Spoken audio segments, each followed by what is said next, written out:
Kim getiriyor? Hoş geldin. Beyler selamünaleyküm.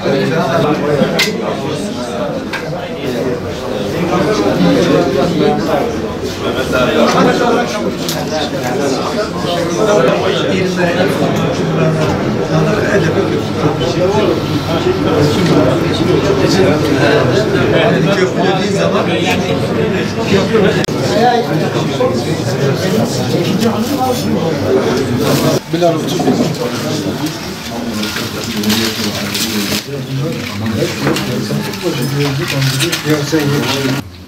اللهم تقبل منا صلاتنا صيامنا ركوعنا سجودنا دعاءنا Allah kabul eylesin, Allah ziyade etsin. Allah-u Teala inşallah bizim tuttuğumuz, tüm ümmetin tuttuğu bu orucu kendi kanında kabul buyursun. Malum bir seçim dönemindeyiz. Tabii bununla beraber dostlarımızla beraber bir iftar açalım. Hem de sizleri hasbihal edelim. Bu konuda bizim meramlarımızı anlatacağımız muhakkak konular var.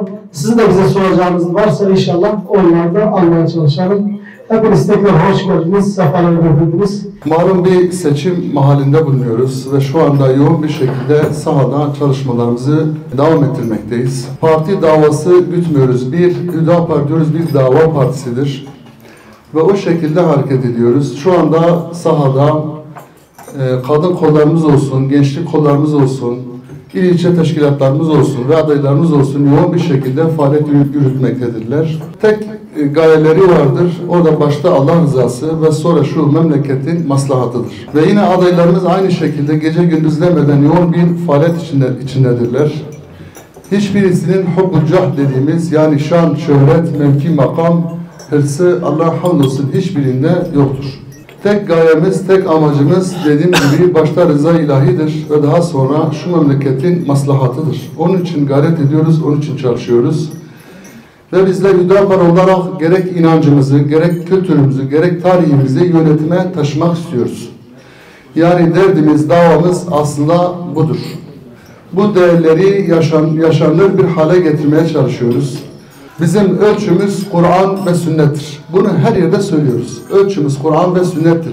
Biz gücümüzü inancımızdan alıyoruz. Ve bu inancımıza dair değerleri de yönetime taşımak istiyoruz. Derdimiz, gayemiz, çabamız bu yöndedir.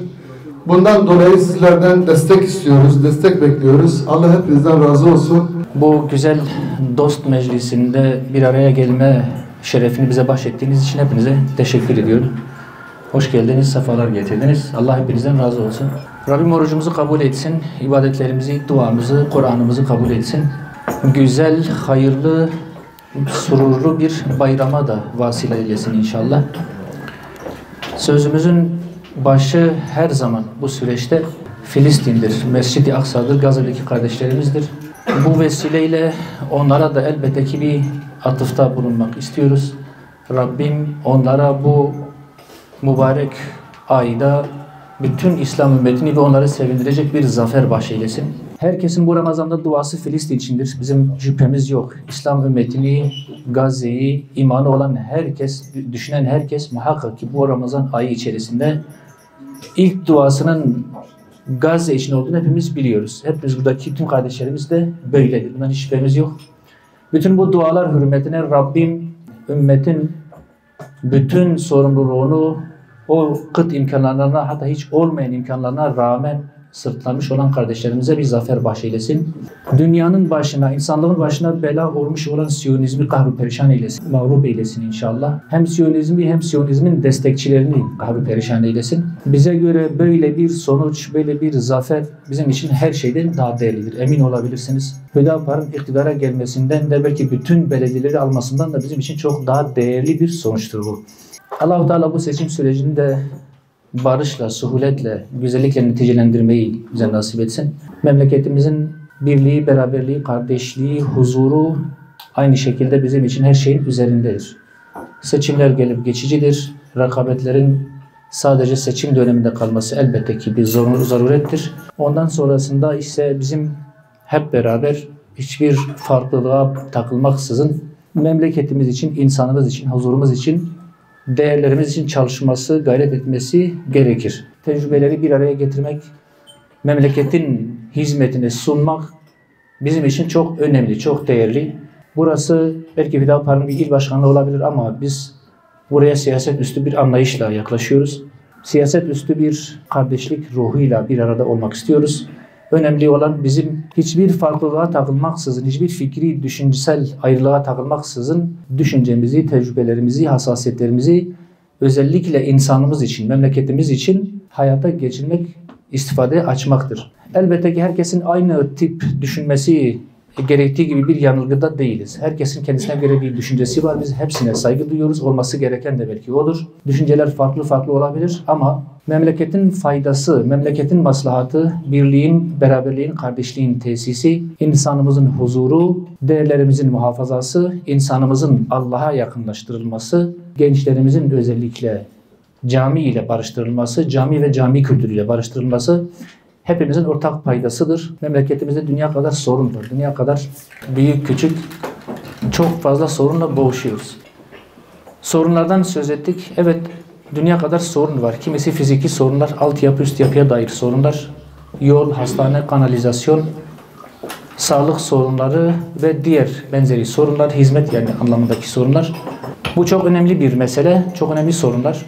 Fakat aziz büyüklerim, şimdi bu tür sorunlar kalıcı sorunlar değil. 3 yıl, 5 yıl, 1 dönem, 2 dönem neticede bu sorunlar telafi edilebiliyor ama biraz önce ifade ettiğim gaflete dair, kötü gidişata dair, değerlerimize dair, yeni neslin yetiştirilme tarzına, aile kurumumuza, manevi değerlerimize yönelik tahribatlar, sorunlar, bunlar eğer elden giderse, yozlaşırsa, bunları kaybedersek bunların telafileri neredeyse imkansızdır. 1 asır, belki 2 asır telafi edilemez bunlar.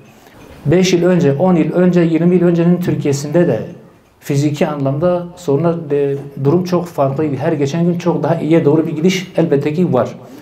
Fakat değerlerimizde, yaşam tarzımızda, Allah-u Teala ile irtibatımızda, çocuklarımızın ahlak, kültür ve değerlerinde diğerinin tersine her geçen gün çok daha kötüye doğru bir gidiş var.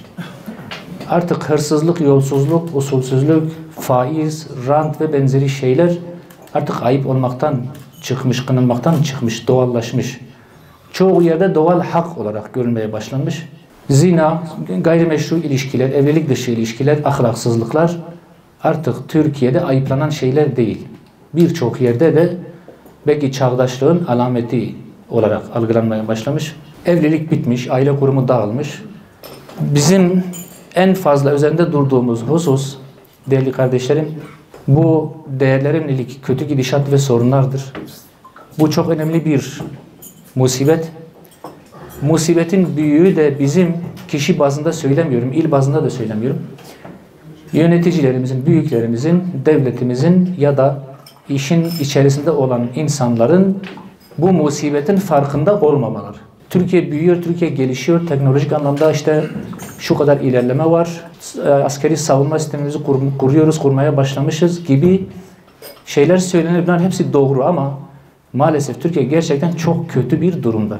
Bu ifade ettiğim sorunlar nedeniyle ve bunların düzeltilmesi, bu sorunların giderilmesi, yeni neslin muhafazası anlamında hiç kimse bir şey yapmak istemiyor. Bütün kapıları çaldık defalarca. Bütün yetkileri uyardık, sayfa sayfa raporlar ortaya koyduk, açıklamalar yaptık.